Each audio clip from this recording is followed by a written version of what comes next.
Muy buenas y bienvenidos a Checkpoint, el programa de Aragón Radio en el que hablamos de videojuegos. Nos gustan los videojuegos y nos gustan los mechas. Y estamos aquí una semana más, pero no estamos en una semana más normal, porque estamos grabando este programa desde el Ultimate Manga de Zaragoza, que estoy tapando el banner de alguna manera, pero está aquí detrás. Y a mi lado, y esta vez a mi lado de verdad, se encuentra Álvaro Arbonés. Mira, me estás tocando. Hola, sí, estoy... Bueno, no hacía falta que me pegaras en la frente. Bueno. Pero sí, estoy aquí a su lado, de verdad, físicamente. Vale, nada, si estáis escuchando algún sonido un poco extraño, es que tenemos los mechas en el taller y los están arreglando, porque claro, pues esto es un evento, hay cosas, están sucediendo cosas, ¿no? Y entonces pues a veces pues se cuela como algún sonidillo de ambiente. Espero que no se interponga en el transcurso del programa. En cualquier caso, ya sabéis que nuestra costumbre cuando veamos los programas es preguntaros a qué habéis estado jugando, y se lo voy a preguntar a Álvaro, pero hoy vamos a ser un poco más breves que de costumbre, porque hemos estado jugando muchas cosas, pero hay que guardar contenido para los próximos programas. Sí, claro. A ver, he estado jugando sobre todo a Sea of Stars, del cual pues no puedo hablar mucho porque hay que guardar contenido para el próximo programa. Efectivamente, que es claramente lo que va a pasar. Es un gran juego con el cual tengo un problema un poco importante, pero... Sí, es ciertamente un problema, pero a mí no me parece que sea un problema como realmente tan... No sé cómo decirlo, o sea, entiendo lo que comentaste el otro día. Se me hace muy raro, en plan, te puedo mirar, pero no te puedo mirar mientras hablo. Es como ya no estoy acostumbrada a grabar contigo a la derecha. Es como, cosas que pasan. El caso... a mí me parece un problema, pero no me parece a lo mejor un problema tan grande. Entiendo que no va a ser deal breaker para todo el mundo, pero bueno, esto ya lo hablaremos muy probablemente, ya os anticipamos, la semana que viene. Acordaos de decirnos nosotros en el chat a qué habéis estado jugando y yo os lo voy a decir. Espera, que también está jugando. ¿a qué estás jugando? Beacon the Hellspawn. ¿Qué leches es eso, un juego Álvaro? de Pico 8. Adiós. Que es un lenguaje de programación de una consola virtual que no existe. O sea, es consola virtual, no es física, es virtual. Sí, es solo. La definición de consola virtual, Claro, ciertamente. Igual hay gente que no se escucha y no lo sabe, Sí. por eso. Y es un jueguecito muy sencillo, que es estilo del Vampire Survivor, pero de una manera que no me ataca los sentidos. Claro, eso te iba a decir, porque no eres fan tú de Vampire Survivors. No, pero este me hace gracia y es bastante graciosito, porque es muy sencillito, es muy pixelote, es muy gracioso y a mí me ha gustado, me ha parecido muy chulo. Me he pasado una run en 10 minutos. Una run en 10 minutos, como los mejores juegos de Pico 8, recordamos. Sí. Si no suena, este sistema Celeste fue originalmente un juego de Pico 8, luego la versión que habréis jugado la mayoría y que tuvo tanto éxito hace unos años cuando salió, es realmente un remake de la versión del juego de Pico 8 que yo jugué en su momento y ya me pareció una salvajada. Yo he estado jugando como una demente al juego de esta semana, he estado jugando también al DLC de Pokémon Escarlata y Púrpura. Me sale decir Espada y Escudo todavía, creo que Espada y Escudo son como juegos que me marcaron tanto de alguna manera, como que me gustaron mucho y me renovaron un poco mi fe en Pokémon, que no estoy lista para dejarlos ir, ¿no? Y básicamente eso, he seguido jugando un poquito de Messenger, he seguido jugando un poquito a Sea of Stars, he estado jugando un poco a Super Bomberman R, pero todavía no he tenido tiempo de profundizar, seguramente la semana que viene os cuente más, y he seguido jugando un poco por trabajo a Starfield, pero de esto ya hablamos, así que no nos vamos a repetir. En el chat, como siempre, y mientras nos arreglan, hay uno por ahí que lo estamos escuchando pelearse con Balteus. Sí. Morphery está jugando al Kunai, que es un juego que yo también he jugado, es un Metroidvania muy lindo, con una estética, si no me equivoco, es como 8-bit. Sí. Y llevas una pequeña tablet a la que le vas instalando como programas nuevos y eso es como el desarrollo del Metroidvania. Bueno, una tablet con kunais porque esto es una cosa muy complicada, ¿no? Entonces está muy bien. Y Cotonauco dice, está jugando al Norco, también llamado Españita 2050. Creo que cuando España llegue al 2050 y pase lo de Norco, va a ser menos bonito. Sí, y creo que no va a llegar a 2050 al ritmo que vamos. Efectivamente. Total, que vamos a empezar nuestro programa porque la verdad es que tenemos muchas ganas de hablar del juego de hoy. Además, la temática es como apropiada para el lugar en el que estamos. Así que, si estáis escuchando la radio, va a venir aquí un poquito de música. Y si nos estáis viendo en directo en twitch.tv/aragonradio, pues no va a pasar, pero no pasa nada, porque lo compensáis viendo nuestras bellas caritas, que para eso estamos. Sí. Así que, Álvaro, cuéntanos. A ver, hay que decir... Ya, he hecho esta cosa que no me gusta hacer, de decir de qué juego vamos a hablar antes de hablar del juego. Bueno, ¿de qué juego vamos a hablar? Vale, pero igualmente te pregunto retóricamente, ¿de qué juego vamos a hablar? Podemos fingir que no lo sabemos. Vale, podemos fingir que no lo sabemos. Podemos fingir que acabáis de encender el programa en este momento y no habéis escuchado la introducción. Claro. Hay juegos que son mucho más de lo que parecen, ¿vale? Es en plan, puede ser porque son muy extraños, porque no se entienden a la primera, o simple y llanamente porque tú los juegas y dices, vale, pero esto no se juega bien, ¿no? A priori. Pero claro, esto sería como decir decir que esos juegos son malos, sería como decir, no, el Ulises es malo porque no lo entiendo a la primera. Bueno, a ver. Cuidado aquí. Lanzamos grandes comparaciones. Claro, que un respeto al señor James Joyce siempre, ¿vale? Bueno, yo a ratos. Esto hablamos en otro programa. Yo siempre respeto a James Joyce. Bueno, casi siempre. Pero esto es un poco como todo. Hay juegos que hay que entenderlos en su propio lenguaje y hay que entender lo que intentan hacer y lo que intentan hacer con el lenguaje. Y esto implica que hay que intentar entender qué es lo que intentan comunicar específicamente, y eso implica relacionarse con ellos en la dimensión en la que están trabajando. Y por ejemplo, uno de esos juegos y toda su franquicia es Armored Core, que en este caso vamos a hablar del último que ha salido, que es Armored Core 6 Fires of Rubicon, el primero en 10 años. 10 años, que se dice pronto. 10 años llevaba From Software sin hacer un Armored Core, o un juego que debería... O sea, yo sé que no se pronuncia Armored, pero no voy a hacerlo de otra manera. Es como justo estábamos comentando antes fuera de micro, la negativa vital que Álvaro tiene a no dejar de decir Hunter por Hunter, a pesar de como que canónicamente la X no se pronuncia. Es Hunter, pues Hunter, creo que es exactamente lo que me pasa a mí con Armored Core. O sea, es Armored Core y ya está. Creo que tiene como mucha mejor sonoridad. Pero bueno, 10 años llevaban los señores de From Software sin hacer un juego de mechas. Por lo que sea, habían estado ocupados con otras cosas, ¿no? Una pequeña saga independiente que quizás conozcáis, ¿no? Llamada la saga Souls. Pero han decidido volver a esto en un momento muy específico de su historia, un momento muy específico de su trayectoria, que es después de sacar, yo creo que el juego más ambicioso que habían lanzado nunca. Sí, porque esto viene después de hacer el Elden Ring, no viene precisamente de hacer un juego pequeñito, un juego independiente, no viene de hacer un juego que digas, bueno, pueden permitirse aquí, da igual, no tienen a la gente detrás mirando mucho qué van a hacer, no, vienen de todos los ojos estaban encima de ellos y toda la gente estaba atento de qué van a hacer con Armored Core, precisamente porque venían de, Elden Ring es quizás el juego más grande que han hecho nunca, en todos los sentidos, tanto en recepción como en el juego en sí, es el más grande que han hecho, y Armored Core no pretende ser el Elden Ring de los robots. No, tiene unas aspiraciones muy diferentes que empiezan y acaban, en mi opinión, con ser un Armored Core. Y creo que eso es una cosa muy positiva que beneficia mucho al juego en su conjunto. Sí, especialmente porque, y creo que aquí es donde tenemos que incidir mucho, quiero incidir mucho, es un Armored Core. Sí. Entiendo que mucha gente lo ha comparado con Sekiro, y entiendo por qué. Entiendo que mucha gente lo quiere comparar con Elden Ring, y entiendo por qué.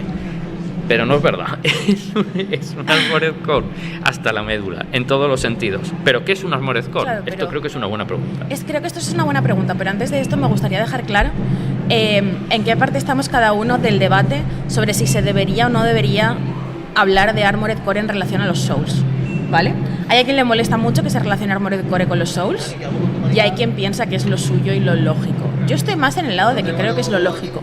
Creo que es normal hablar de la trayectoria de un estudio en conjunto y en relación consigo mismo, ¿no? Y creo que los Souls tienen elementos de Armored Core y los Armored Core tienen elementos de Souls a posteriori. Y creo que son sagas que dialogan mucho más de lo que podría parecer a priori. Claro, yo creo que es lógico hablar de ellos. Lo que no creo que sea lógico es poner en el centro de, ¿pero es un Souls o no? Esto es verdad, esto es cierto. Claro, entonces aquí lo que creo que es más importante es poner en el centro, vale, pero ¿qué es un Armored Core y por qué es un Armored Core? No porque no es un Souls, que creo que es un debate al final poco interesante. Es como si te sirvo un plato de espaguetis y me dices, ¿y por qué no son lentejas? Claro, bueno, Paula, es que no te son lentejas. Efectivamente. Por desgracia, porque me gustan mucho las lentejas, como bien sabes.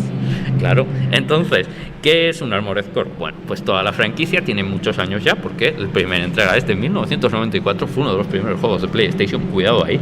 Y de hecho, igual me he ido con la fecha, pero juraría que era 1994. No creo que sea, no estoy segura de que sea 1994, porque 1994 es mi año de nacimiento y estoy razonablemente segura de que me acordaría si hubiera nacido con Armored Core. O sea, que creo que igual fue más 96. Creo que sí, que es 95. O sea, 96. Estoy casi segura de que no es la fecha porque siento que recordaría ese acontecimiento trascendente. Sí, ahí se me ha podido, creo que sí, ahí se me ha ido ahí un belín. Pero bueno, tiene muchos años, es un juego ya con una edad, tiene achaques ya, ¿vale? Sí. Pero Es un juego que ha influenciado mucho en muchos sentidos, ha creado toda una forma de hacer juegos de mechas y donde sobre todo le interesan dos cosas. Quiere que tú salgas a una misión, lo hagas lo mejor que puedas, te estampes y entonces digas, bueno, ahora vamos al taller a hacernos el mecha más guapo posible que nos permita pasarnos esta misión lo mejor posible. Y esta es la cuestión, cuando tú no estás preparado para pasarte una misión, las misiones son duras y largas y te pueden costar 15 o 20 minutos. Y cuando sí estás preparado, las misiones duran entre 2 y 3 minutos. Sí, yo señalaría que preparación tiene mucho que ver con la construcción de tu robot, pero también tiene que ver mucho con la preparación mental. Es decir, creo que son...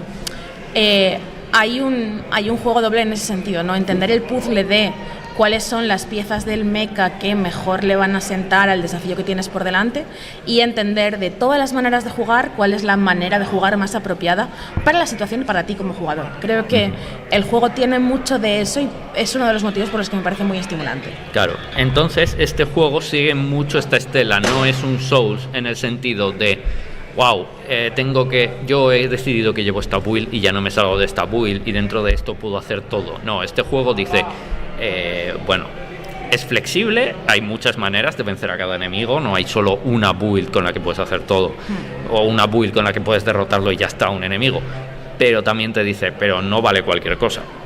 Claro. Si un enemigo, o sea, si tú quieres pasártelo todo con un frame pesado, es en plan, bueno, quizás puedas ir con un frame pesado, semipesado, o sea, con un robot muy pesado, con muchas armas muy tochas, pero te va a decir, bueno, pero ves moldeándolo para que a veces tengas que ir más cuerpo a cuerpo, a veces tengas muchos más misiles de un tipo, a veces tengas como muchos más disparos, sí. Que tengas que ir moldearlo un poquito cada vez, que más o menos puedas tener una estructura, si te gusta algo mucho, puedas tener siempre una estructura similar, pero tengas que ir adaptando mucho alrededor. No es esto típico de los Souls de he cogido esta espada y ya me la quedo para siempre. Sí. Aquí tienes que amoldarte. Hay como un negocio entre cómo a ti te gusta jugar y cómo la situación requiere que juegues y puedes estirar mucho tus posibilidades, ¿sabes? Es decir, no sé, yo jugué Armored 4 y dije la espada es la leche, voy a jugar siempre con robots de melee.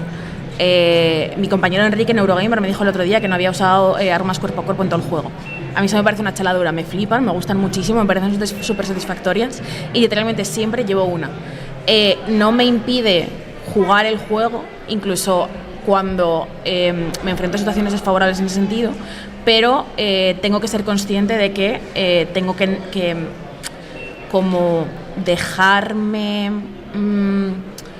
como dar algo a cambio, ¿sabes? Como suplirlo en habilidad o suplirlo en otras partes de la construcción del robot. Claro. Yo, por ejemplo, he jugado casi todo el juego, lo he jugado con un frame medio, o sea, no es el más ligero, necesitas calibrar muy bien cuando saltas, cuando vuelas, etcétera, porque tienes una cantidad limitada de cuánto puedes volar, ¿vale? No es ilimitado, sí. Tienes como un estamina, digamos. Sí. Y llevo una lanza retráctil como la del tráiler inicial. Oh, es increíble esa lanza. Esa lanza es increíble porque destruye todo. Da igual que lleven escudo, da igual que lleven lo que sea, los vas a reventar, los vas a destruir. Pero eso sí, tiene un alcance de -5 y menos aún. Sí.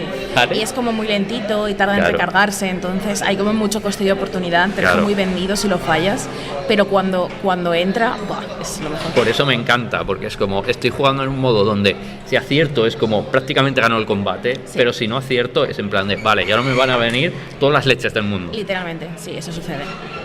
Entonces yo ahí tengo que jugar, pero claro, hay otras maneras de jugar mucho más seguras. Entonces el juego te lo equilibra muy bien para, ¿quieres jugar seguro? ¿Quieres jugar yendo a lo loco? ¿Quieres jugar en un modo más equilibrado? El juego siempre te ofrece todas las oportunidades del mundo para esto. Y esto ha estado siempre ahí en los Armored Core. Es la base de los Armored Core y por qué a la gente le entusiasma. Y a diferencia de los Armored Core originales, ahora con unos controles que no te dan ganas de cortarte las manos. Sí, es totalmente cierto, porque a pesar de que yo, o sea, esto de hecho creo que lo he mencionado en algún programa anterior, pero bueno, como en el camino Armored Core 6, yo decidí jugarme los de PlayStation 3. Había probado muchas veces con los de PlayStation 2, era literalmente incapaz de acostumbrarme a los controles. Pude hacerlo con los de PlayStation 3, pero igualmente es ciertamente una experiencia, o sea, tienes que poner mucho de tu parte. El control de Armored Core 6 es tan fluido, tan intuitivo, tan maleable según la build que lleves, tan agradable, ¿no? Se reconocen también los patrones, tu rango, los rangos de los enemigos. O sea, creo que en eso sí que ha ganado mucho de lo que han aprendido haciendo la saga Souls. Sí. Quizás no busquen exactamente una equivalencia, pero se nota que han refinado mucho la manera que tienen de mostrar las cosas en pantalla y la manera de que tu personaje reaccione a ti y los otros personajes reaccionen a tu personaje. Sí, y creo que ahí es donde gana mucho el juego, porque es una muy buena puerta de entrada, también partiendo de eso. Es un juego que te pide que entiendas su lenguaje. Sí. Pero eso sí, no os penséis que no hay cosas de los Souls, porque hay cosas de los Souls, para empezar. En esta franquicia los combates contra bosses, muchas comillas, siempre han sido contra otros pilotos de mechas. Sí. Aquí sigue habiendo, pero ahora los combates contra bosses sí que son combates al estilo Souls. Música grandilocuente, mechas muy grandes con patrones muy claros. Hay un poco ahora de mezcla. Sí, continúa. Ahora sí, hay un poquito de mezcla, claro, eso es cierto, sí. Pero digamos que los combates grandes, exceptuando una serie de combates que no os puedo decir nada porque es muy spoiler, Sí. Son contra mechas que son claramente monstruos. Sí. El ejemplo de esto, o sea, podemos hablar de Valteus. O sea, es que Valteus ya estoy muy obsesionada con Valteus.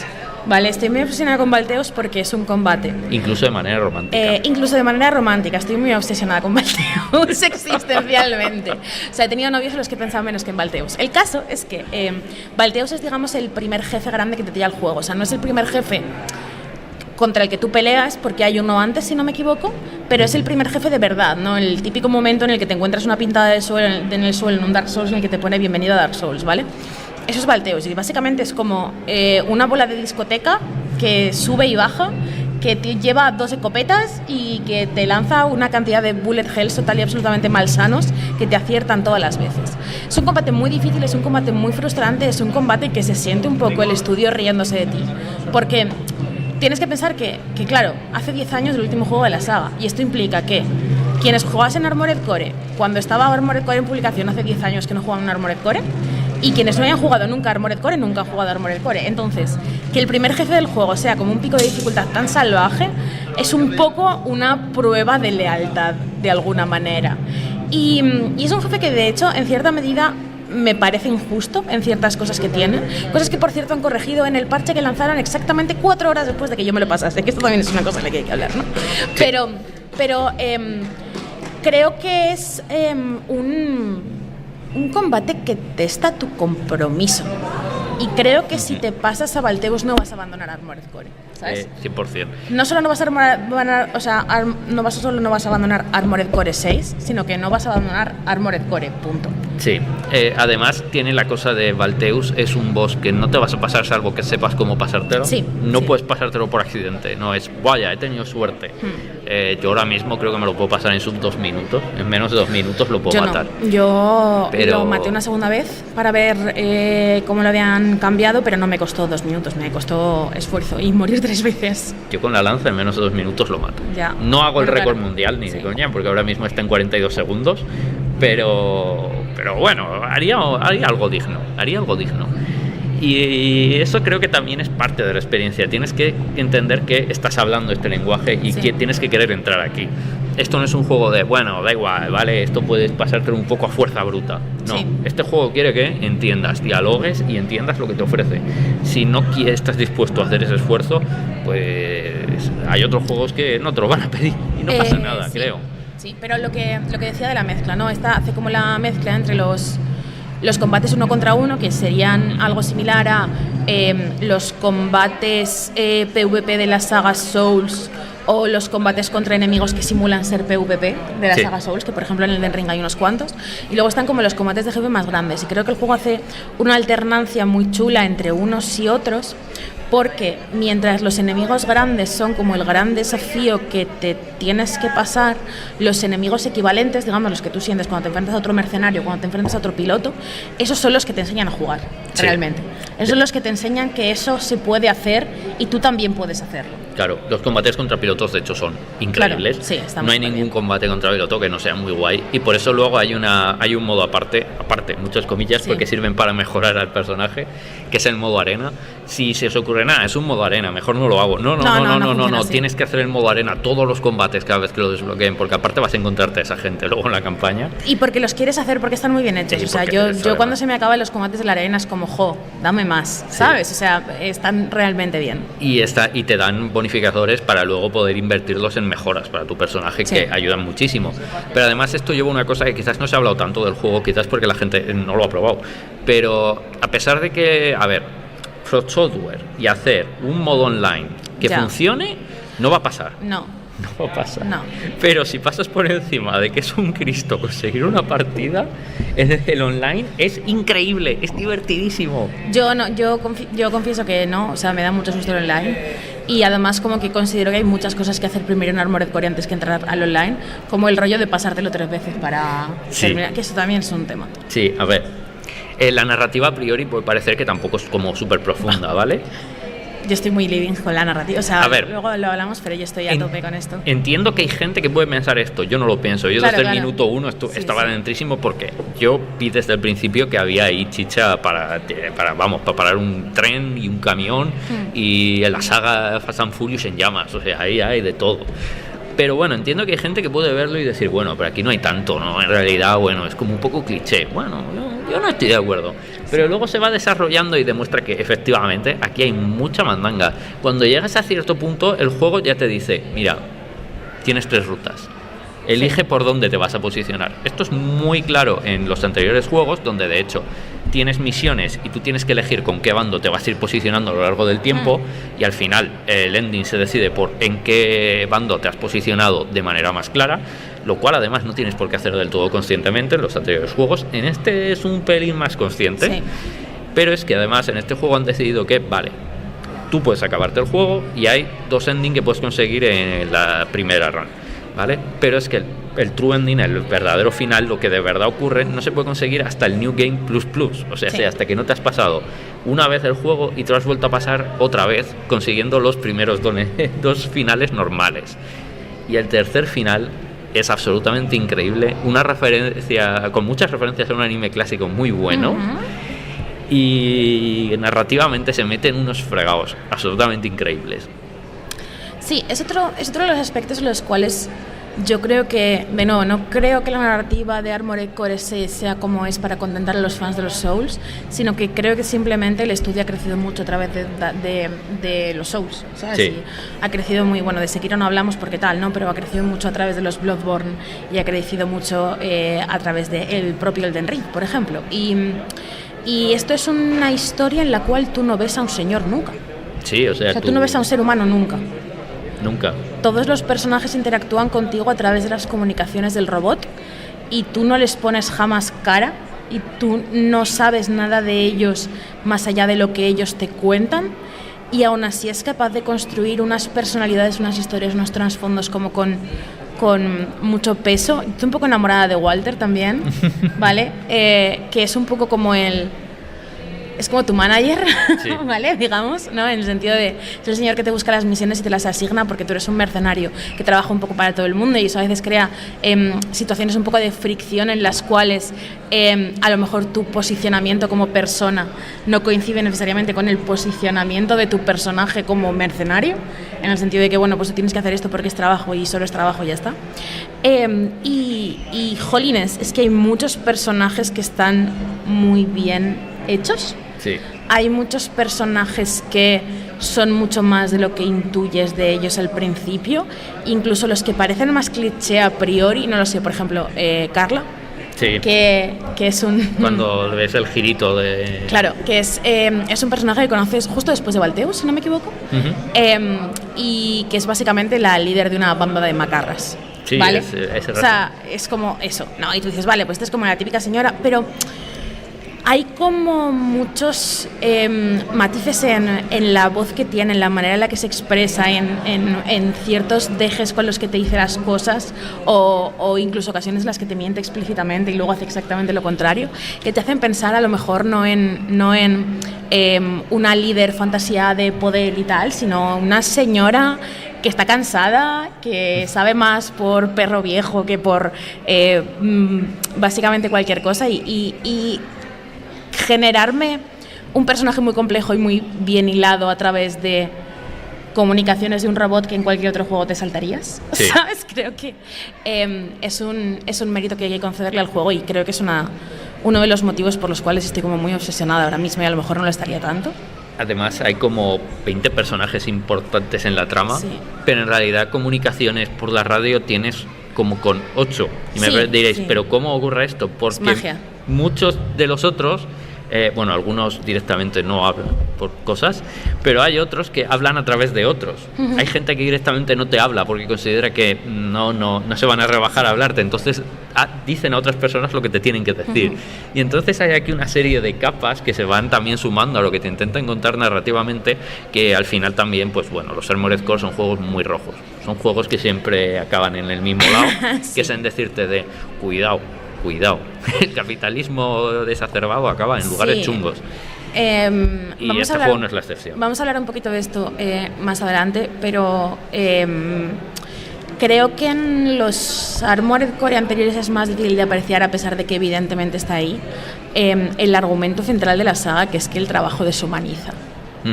Pero Armored Core 6 te lo hace muy evidente a través de una relación muy tóxica que tienen los pilotos con sus mechas. Sí. Y los pilotos con el poder destructivo de sus mechas, que es algo que siempre ha sido un tema en general en el anime y el manga de robots, y la ficción occidental sobre robots tiene otros términos, pero en digamos lo audiovisual de Japón sobre mechas siempre suele estar como muy relacionado con esto y como con los matices y consecuencias de la guerra. Y Armored Core tiene un par de momentos que son totalmente destructores en ese frente, en plan de esto que levantas la vista y miras al techo y dices, pero que este juego iba de robots guapos, sí, y de ponerme bazucas en los hombros, ¿qué ha pasado?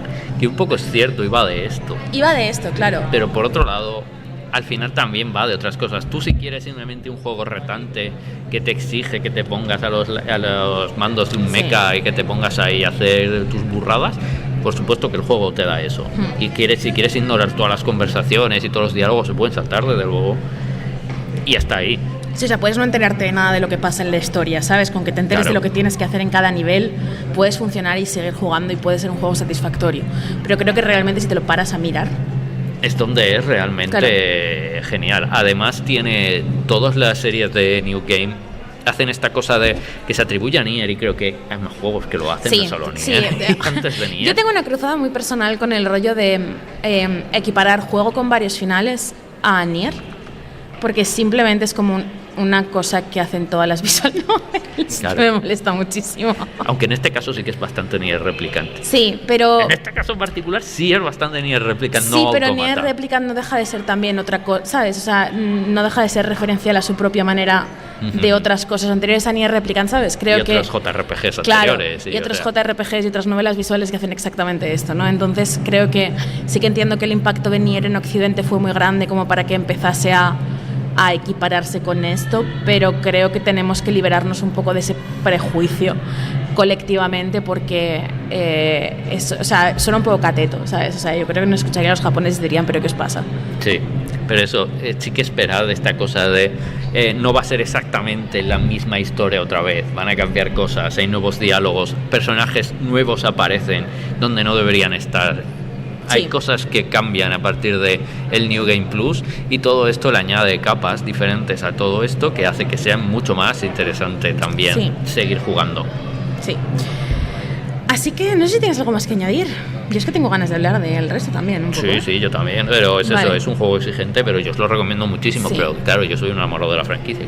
Claro, yo soy conversa un poco a la franquicia Armored Core. Son unos juegos que...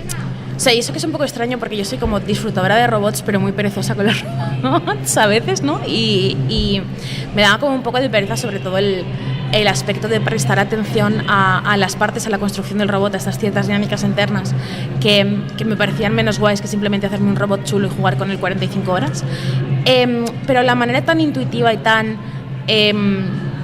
no sé cómo decirlo, tan natural que tiene de implementarlo este juego, me ha hecho disfrutarlo mucho, y también es porque no hay ningún tipo de penalización en experimentar, ¿sabes? Es decir, tú te compras todas las piezas, si luego no te encajan, las vendes por el mismo precio y te compras otras. Sí. ¿Sabes? No es el típico juego en el que si te gastas dinero en un equipamiento que no es, luego pierdes dinero y tienes que farmearlo. Es como, no, al juego le da igual. Entonces tu robot como más te guste. Y creo que es una muy buena puerta de entrada precisamente por eso, ve muchísima menos gestión y mucha más simplemente experimentación. Es un juego duro pero no difícil, es un juego duro pero no te hace perder el tiempo. No, claro, es un juego Solo se me ocurren comparaciones horribles. Digamos que es un juego que no es que le caigas mal o no es que quiera hacerte sufrir, sino que quiere que le demuestres que eres merecedor de su compañía, ¿sabes? Entonces, pues bueno, no sé, para mí, yo pensaba que me iba a entrar peor. Sí. Sinceramente, yo hasta el mismo momento en el que empecé a jugar pensé que era un juego por el que yo iba a pasar un poco de puntillas y ha pasado todo lo contrario. Y si estáis en duda por no conocer mucho la saga o lo que sea, creo que está la oportunidad y sinceramente espero que el éxito en ventas del juego les sirva para hacer más porque están bien chulos. Dicho esto, pues vamos a seguir hablando de otras cosas, ¿no? Así que nos vamos a nuestra siguiente sección. Buen timing. Álvaro, hemos hablado de Armored Core, ¿de qué vamos a hablar a continuación? A ver, pues de que los Armored Core están insertos en una tradición muy importante. Es una tradición tan importante que va más allá de los videojuegos y también va más allá del anime y el manga, a pesar de que la gente no lo sepa. También pues llega un poco lo que viene a ser todo el cine, las series de televisión, incluso al diseño industrial, ¿vale? Porque claro, hablamos de todo lo que es los mechas, los mechas, como lo queréis llamar, ¿no? Todo, como lo pronunciéis, está bien, da igual, no hay una pronunciación canónica, porque el mecha, al final, no existe el género de mechas o de mechas, porque obviamente no hay una cosa que los conecte a todos, sí. Cada uno va un poco a su bola, pero todos tienen un poco unos referentes comunes, entonces es cierto que sí que tienen ciertos rasgos comunes. Y sobre todo Armored Core coge ciertas referencias que sí que son de cierta rama de los mechas que los lleva a ciertos puntos específicos y queremos hablar un poquito de esto, ¿verdad, Paula? Sí, porque es un juego que yo creo que puede muy fácilmente entenderse como su propia cosa, como una cosa muy diferente. Creo que es una cosa muy diferente dentro del videojuego, si no estás dentro del propio nicho, pero que tiene inspiraciones y raíces muy claras en otras obras importantes y que por suerte conocemos bastante bien. Claro, porque primero de todo hay que decirlo, ¿vale? ¿Qué es un mecha? ¿Qué es? Porque mucha gente puede decir, ¿pero qué es? ¿Qué es? Claro, es como canónicamente en teoría que en castellano sí que es mecha, pero sinceramente me da igual, o sea, simplemente sed felices y pronunciadlo como queráis. Claro, a ver, eso ya como queráis, pero a ver, luego, si queremos saber lo que es un mecha, ¿vale? Es un robot de combate, bípedo normalmente, pero no tiene por qué ser bípedo. Sí. Tampoco tiene por qué ser de combate, puede ser de trabajo. El trabajo tiende a implicar combate. Claro. Pero eso es otro tema. Claro. Y entonces aquí empezamos con la cosa. Si os dais cuenta, es bípedo, pero no tiene por qué ser bípedo. Es de combate, pero puede ser de trabajo. Tiene que ser de este tamaño, pero no tiene por qué. Lo único que tiene que ser es un robot tripulado, ¿vale? Por esto ya tiene que tener un tamaño un poco considerable, sí. Porque si no, tripularlo ya está un poco complicado. Sí. Y tiene que tener una forma, digamos, biomórfica. Sí. Más o menos, tener una forma que más o menos dé sensación de que tenga algo similar a la vida. Sí. Si no, ya no es un mecha. Sí. Eso es un poco un mecha. ¿Son mechas los Transformers? Yo diría que no. Porque no están tripulados. Aparte de por eso, pero incluso si te abstraes de eso, creo que lo que verdaderamente separa a Transformers... no sé, es un argumento que no traía preparado, pero que en el fondo he pensado siempre, nunca he verbalizado, os lo lleváis en exclusiva.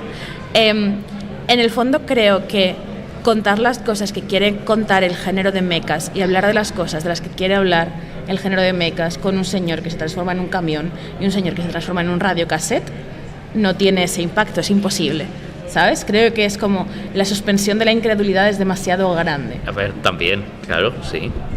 Porque esto es una cuestión, los mechas al final siempre han tendido a hablar de ciertas cosas comunes, porque al fin y al cabo hablamos de vehículos tripulados, que incluso cuando se utilizan para un trabajo que no es necesariamente el de la guerra, siguen siendo vehículos que si te dan un pisotón no es que te rompan un pie.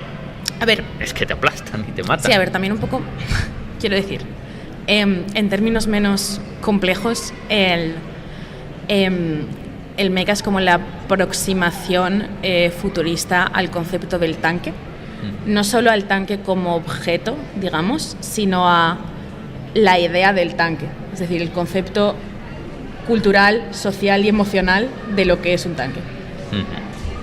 De hecho, luego voy a comentar, hay aquí un creador de mechas que tiene opiniones sobre esto. Sí, lo sé. Y eso es muy gracioso, pero lo vamos a dejar primero. Vamos a hacer una pequeñita historia de lo que es el mecha, ¿vale? De la historia de los mechas. Porque, bueno, vamos a hablar del anime y el manga porque claramente es donde más se ha desarrollado la cultura del mecha, el diseño del mecha.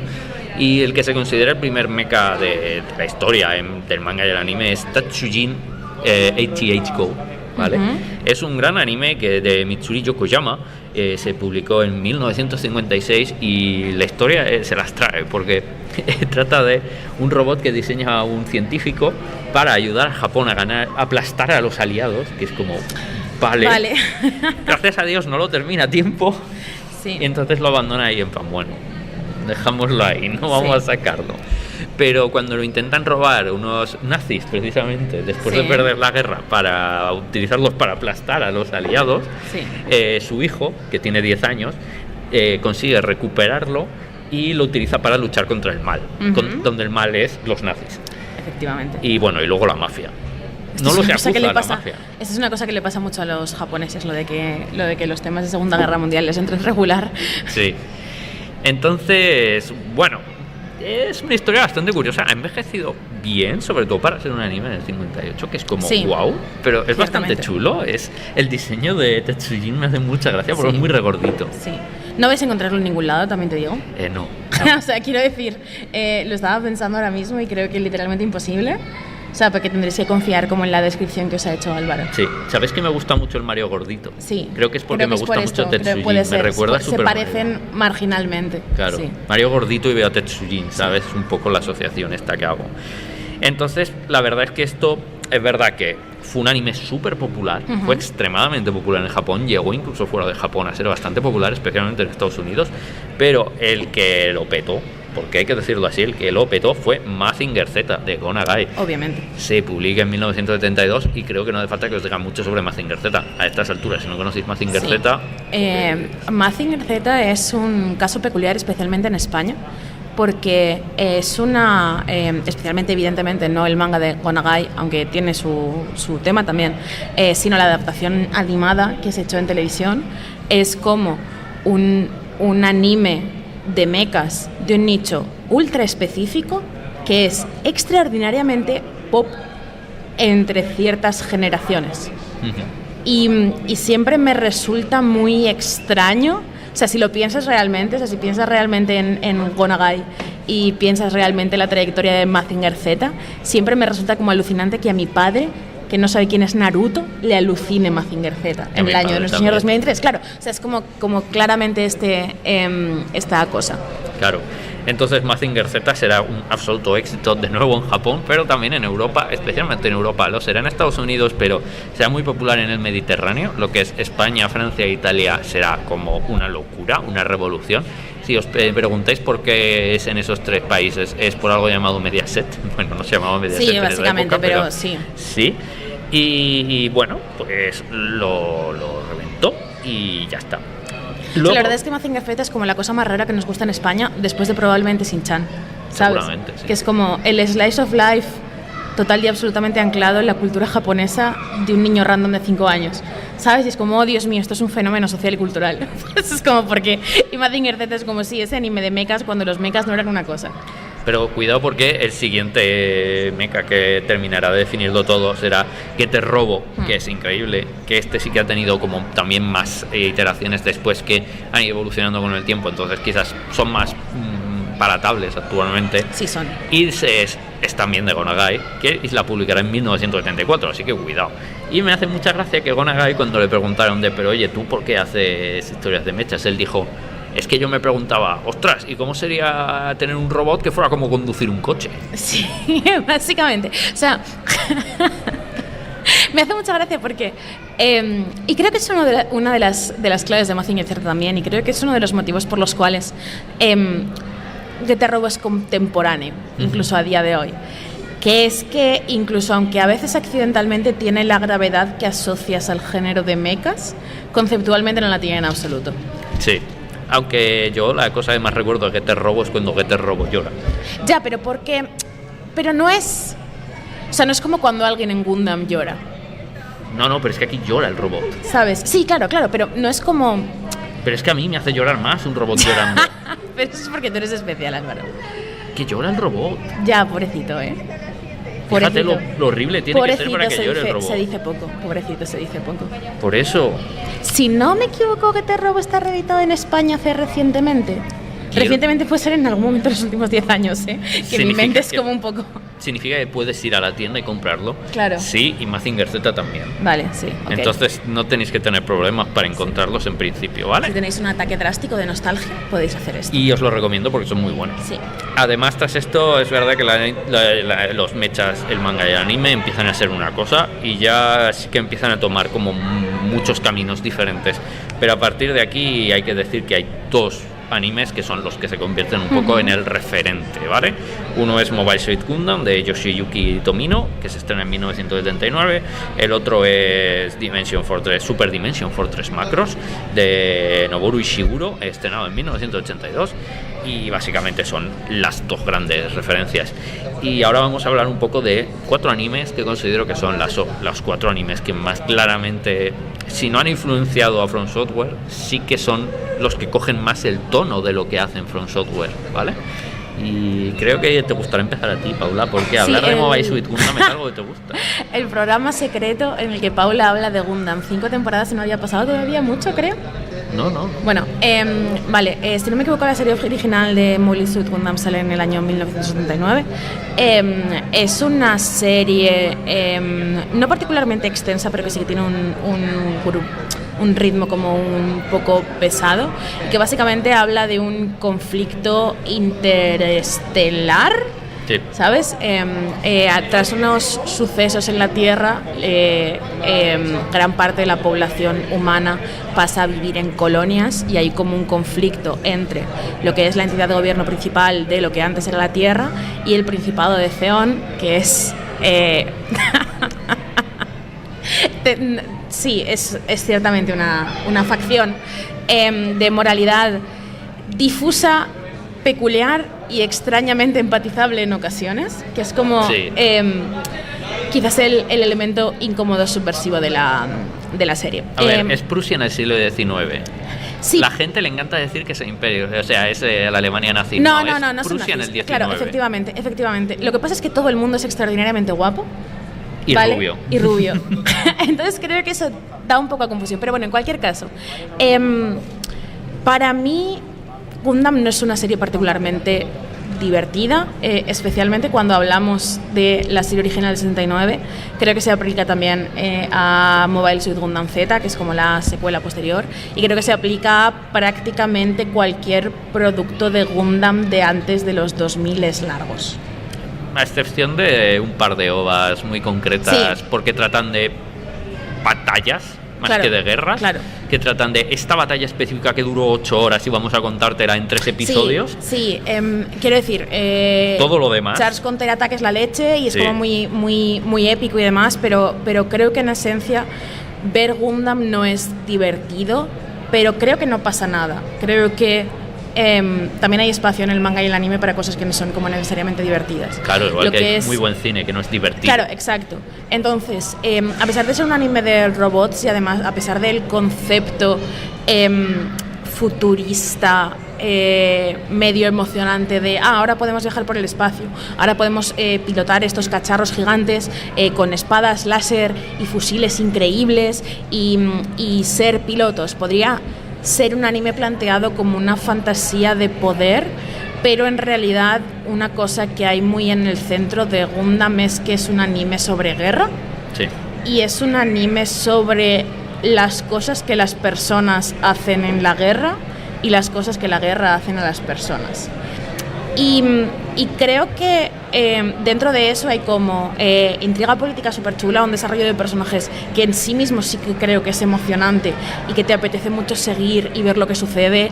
Hay giros de guión muy locos, hay momentos de interacción entre personajes que son totalmente salvajes, pero no es como una serie que tú ves con palomitas, sino que es una serie que a veces te deja 20 minutos mirando al vacío en plan de Dios mío, esto es la humanidad, ¿vale? Entonces a mí a veces me cuesta recomendar a Gundam porque creo que no es la experiencia más fluida para aproximarse a los mechas, pero al mismo tiempo me parece una serie muy inteligente en la forma en la que expresa lo que quiere decir, especialmente a través del concepto del propio mecha. Es decir, los mechas en Gundam, los Gundam de hecho, son artefactos lo más específicos posibles sin ser específicos en absoluto. Es decir, son robots pilotados con ciertas características antropomórficas. Cada facción tiene robots con ciertos diseños, con ciertas inspiraciones estéticas, con ciertos colores. Los personajes más importantes tienen su propio robot diseñado conforme a su personalidad y sus gustos,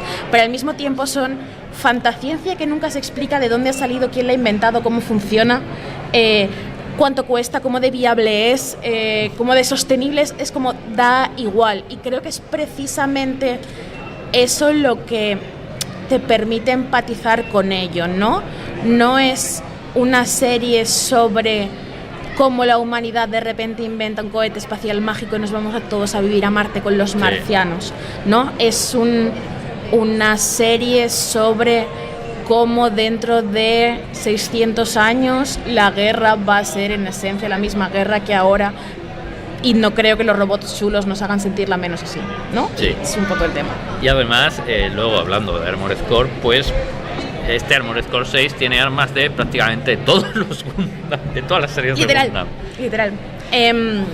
De hecho, yo llegados a cierto punto, no sé ya si no es simplemente una retroalimentación, pero simplemente lo equivalente que es el diseño de las piezas, las armas en sí, vale, pero las piezas de los propios robots con las piezas de los propios Gundam, que conozco particularmente bien por los Gunpla, por las maquetas de los robots, sí. ¿Sabes? O sea, hay veces que hay piezas que yo veo y digo, esto lo he montado yo con mis manos. Es que uno de los diseñadores de Armored Core es un diseñador de Gundam, ¿vale? Claro. Entonces es lógico y normal que haya parecidos. De hecho, es tanto así que una de las armas de la última iteración de Gundam aparece en Armored Core, lo cual por tiempos de desarrollo es imposible si no tenían información privilegiada, ¿vale? Entonces, bueno, vamos también a dar un tono un poquito más amable, vamos a dar una cosa un poquito más suave para seguir, que vamos a hablar de Metal Skin Panic Maddox 01. Es una serie que se estrena en 1987, la crea Shinji Aramaki, que tiene una carrera un poquito desigual, pero es cierto que empezó con muy buen pie con este episodio único. Además es una ova de episodio único, 40 minutos, que trata sobre Koji Sugimoto, que es un estudiante de mecánica, de ingeniería, y trabaja a tiempo parcial de mecánico de coches. No, una cosa normal, pero un día mirando en la chatarra se encuentra lo que viene a ser un Mobile Suit, un mecha, que es un exoesqueleto, es un mecha pequeñito. El típico mecha que llevas al desguace. Pero resulta que es un experimento militar que han abandonado ahí porque una serie de cosas, ¿vale? Y el tío es tan tonto que se mete dentro y se queda atrapado. Sí soy. Entonces, ¿sabes? O sea, quiero decir... Entonces la ova son 40 minutos de él, no son los 40 minutos, pero sí son como 30 minutos de él teniendo que cruzar todo Tokio para llegar hasta el taller e intentar sacarse desde dentro, mientras, pues eso, está cruzando todo Tokio con un arma militar experimental que se supone que está prohibida y que no debería estar vivo, por todo Tokio, cruzando todo Tokio. Entonces le empiezan a perseguir los militares, le empieza a perseguir la mafia, le empieza a perseguir todo Dios. Y el tío se vuelve loco, por supuesto. Y es muy graciosa, te ríes muchísimo. Son 40 minutos de no parar de reírte. Abrazadlo porque no te ríes mucho con las cosas de mechas normalmente, sí. ¿Sabes? O sea, que agarradlo como una rareza. Sí, normalmente no te ríes en estas cosas, pero aquí te ríes muchísimo, es muy graciosa. Pero a mí diréis, bueno, entonces será como menos desarrollado, no sé qué. No, tiene uno de los trabajos de diseño de mechas más delicado que habéis visto. Los planos del interior del mecha con todos los mecanismos, etcétera, os diréis, sí, así funciona de verdad un mecha por dentro. Sí. Y os tendré que recordar, no existen los mechas. Sí, de hecho es una cosa que yo quería señalar justo. La serie clásica de Gundam tiene como un poco energía de la serie clásica de Star Trek, en el sentido de que los interiores de los mechas no están tan trabajados como el exterior de los mechas, porque claramente es fantasciencia, ¿sabes?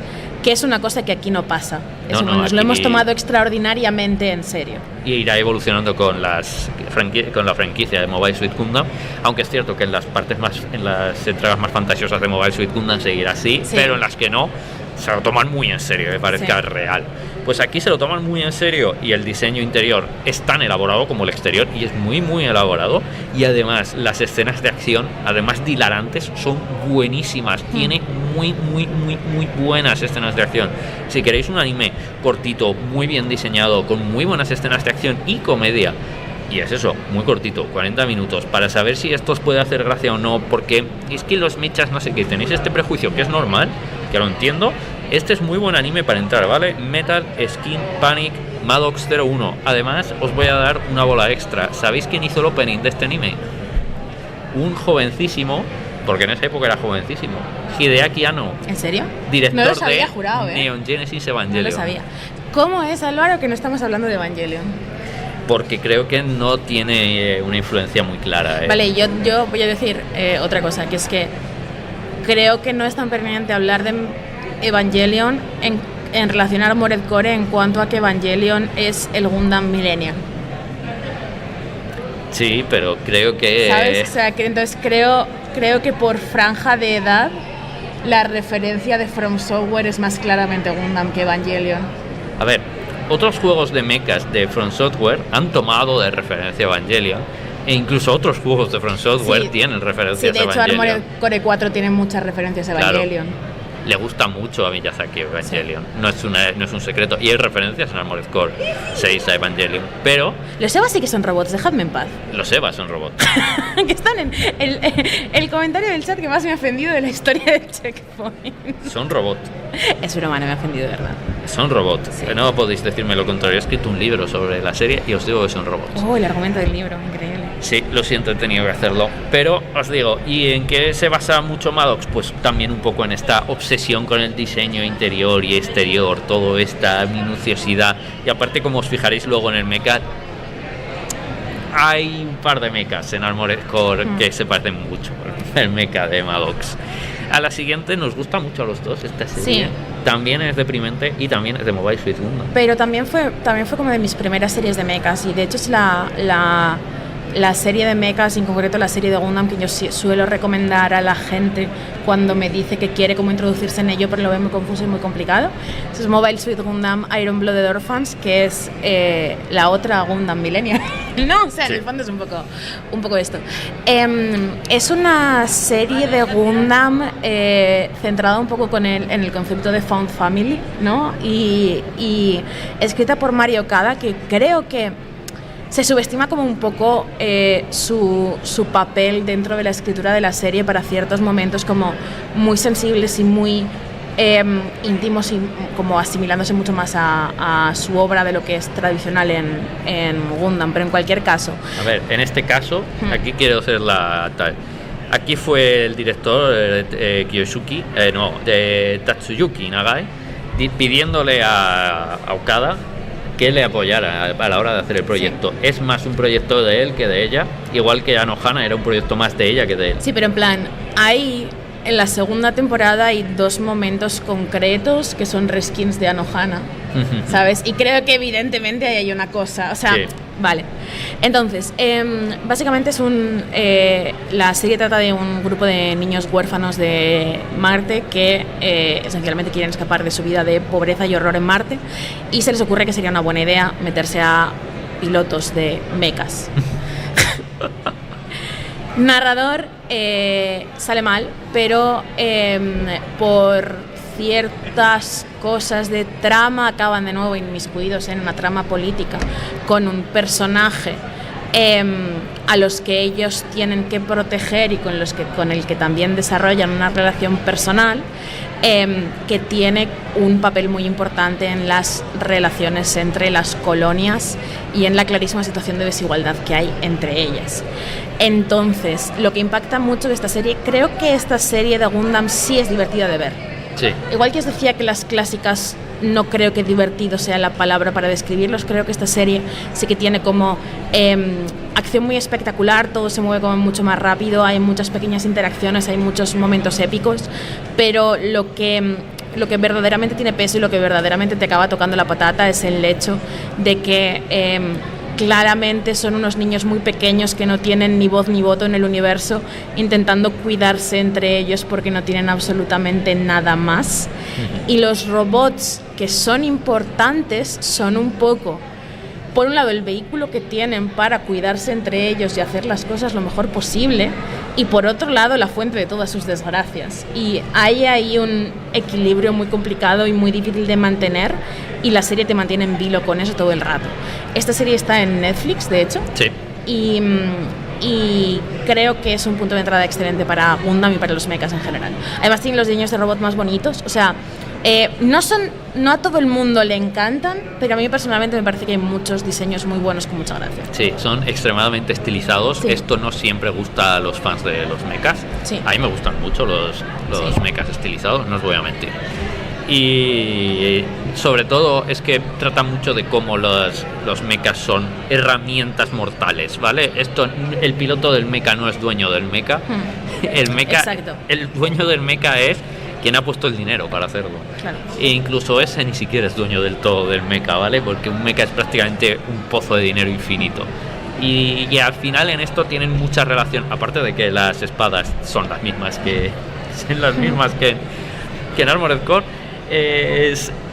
Va mucho por ahí también Armored Core. ¿Sabes qué tiene Armored Core, la saga en general, en común con Iron Blooded Orphans, que me gusta mucho? ¿Y qué? La personalización de los mechas, porque una de las maneras que utilizan los nenes de Iron Blooded Orphan para hacer los mechas como una cosa menos agresiva, más amable y más suya, es que les pintan en plan ojitos y dibujos y cosas, y siempre me acuerdo de ello cuando estoy personalizando el mecha con los grafitis y con los colores y demás. ¿Sabes en qué también se parece? ¿En qué? Que si te quedas sin extremidades puedes seguir viviendo dentro de un mecha. Esto es cierto, efectivamente. Para acabar, tenemos Armored Trooper Bottoms, que de hecho es una referencia explícita que ha dicho muchas veces Miyazaki, y ha dicho muchas veces la propia gente de From Software, que efectivamente, pues es que es un juego que es un anime que en sus juegos pues referencian constantemente, porque les encanta Armored Trooper Bottoms.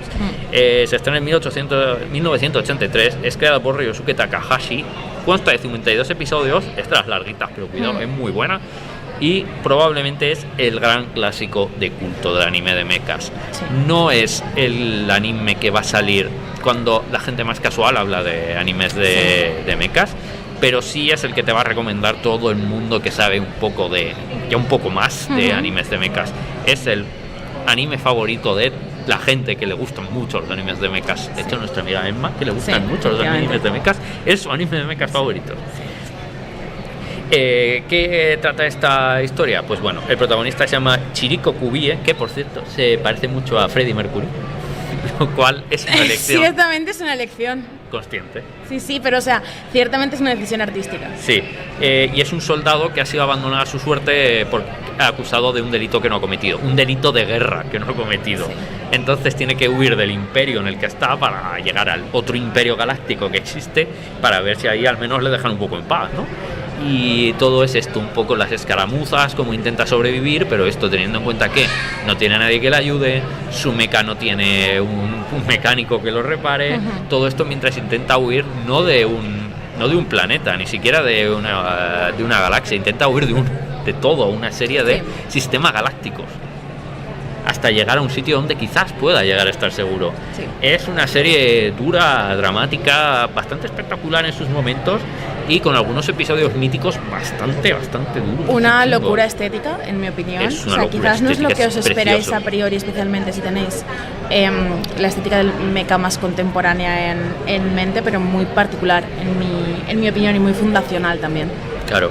De hecho, en términos de diseño, el diseño de los mechas es de Kunio Kawara. Es un mítico diseñador de mechas. De hecho, hizo los diseños originales de Mobile Suit Gundam. Este hombre básicamente definió lo que es un mecha. Y aquí hace un trabajo particularmente espectacular. Creo que aquí hizo los mejores diseños de su carrera. Mechas de Armored Troopers Bottom. No sé si son los mejores mechas que se han hecho nunca, porque es mucho decir. Es mucho decir. Pero que no tendría problema en decir de Armored Trooper Bottom puede estar entre las 5 series con mejores mechas de la historia. Eso ya no me cuesta. No que tenga un mecha que sea el mejor, sino en su en totalidad. general, claro, esa es un poco la cosa. Bueno, podría ser. Total, que dos cosas. Os invitamos a contarnos en los comentarios o en nuestra cuenta de Twitter cuál es vuestro diseño de mecha favorito de todos los tiempos. Creo que esto es ciertamente una cosa, o sea, yo sé cuál es el mío, pero os lo digo en el próximo programa. Y segundo, que creo que no hay nada más que añadir, ¿no, Álvaro? Creo que no, creo que nos ha quedado un buen programa, ¿no? Así que con esto recordamos que los robots están chulos, que juguéis Armored Core, que es uno de los mejores juegos del año, sin duda alguna, y eso que menudo año tenemos de encima. Y, como siempre, pues que sois todos guapísimos y guapísimas, y que nos vemos en el próximo programa. ¡Hasta luego! Adiós.